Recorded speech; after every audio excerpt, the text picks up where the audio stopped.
U.S. President Donald Trump and his Democratic challenger Joe Biden will face each other once again for the second and last U.S. presidential debate on Thursday. This time, however, the candidates will have their microphones muted during the live verbal battle. A unanimous decision by the debate commission came after the crosstalk and personal insults that occurred during the first presidential debate. However, the so-called silent treatment will only happen during the opening remarks. So what about the rest of the debate? What's going to happen then? And will the Trump campaign agree to this unusual move by the debate commission? Let's find out. The issue is the American people should speak. You should go out and vote. You're in voting now. Vote and let your senators know how strongly you feel. Vote now. Make sure you, in fact, let people know you're a senator. I'm not going to answer the question. Why would you answer that question? The question is, the radical left. Will you shut up, man? Listen, who is on your list, Joe? Who's on your list? Gentlemen, I think this is so unprecedented. We have ended. No, I hate to raise my voice, but I think it seems to be. Why should I be different than the two of you? So I'm appealing to you, sir, to do that. Well, and him too. Well, frankly, you've been doing more interrupting. Well, that's all right, but he does plenty. Well, less than, sir, less than plenty. No, less than you have. Let's please continue on. Political analysts and voters described the first presidential debate as messy, sloppy, exhausting, and nothing less than a shouting match. The debate was called an embarrassing portrayal of U.S. democracy. And the people left behind there were heroes. Really? And I resent. Are you talking about Hunter? Are you talking about Hunter? I'm talking about my son, Beau Biden. You're talking about. I don't know, Beau. After deliberating for over 3 weeks, the Presidential Commission on Debates has decided to feature a mute button during the final debate. The commission says that the step allows each candidate to speak uninterrupted.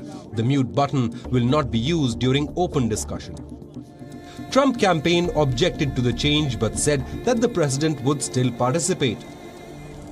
Bill Stepien, Trump campaign manager, said that the president is committed to debating Biden regardless of last-minute rule changes from the biased commission.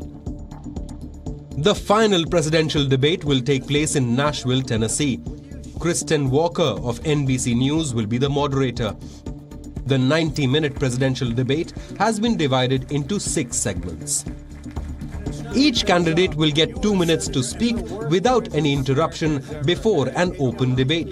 The two candidates will debate each other on fighting COVID-19, American families, race in America, climate change, national security, and leadership. Trump campaign is not entirely in favor of the topics. They have urged the debate commission to add foreign policy to the list. Trump campaign argues that even though the chosen topics are serious and worthy of a debate, they have already been discussed at length. Trump campaign accused the debate commission of being biased towards Biden. In fact, Bill Stepien tweeted the letter with caption, "Our letter to the Biden debate commission." President Trump backed out from the second presidential debate after the commission proposed a virtual format. The two candidates finally participated in town hall events hosted by NBC and ABC News, where they answered the voters' questions. More than 30 million Americans have already cast their ballots. This is more than 1/5 of all the votes cast in the 2016 presidential election. Early voting is likely to ramp up this week as more states open voting centers for those who want to avoid crowded polling stations on the election day. The final presidential debate is one of the last chances for the two candidates to reach a larger audience during prime time before voting ends on the 3rd of November.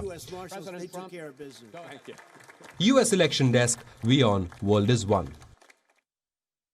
With just 14 days to the U.S. elections, President Trump is on a vigorous campaign trail, taking full advantage of the pre-poll period. For the 6th time, he visited the swing state of Arizona, where there's been a vanishing Republican footprint, notably in the suburbs. For the past 2.5 years, women in that state have been fleeing the party, a group that Donald Trump often calls the suburban women of America. Here's more.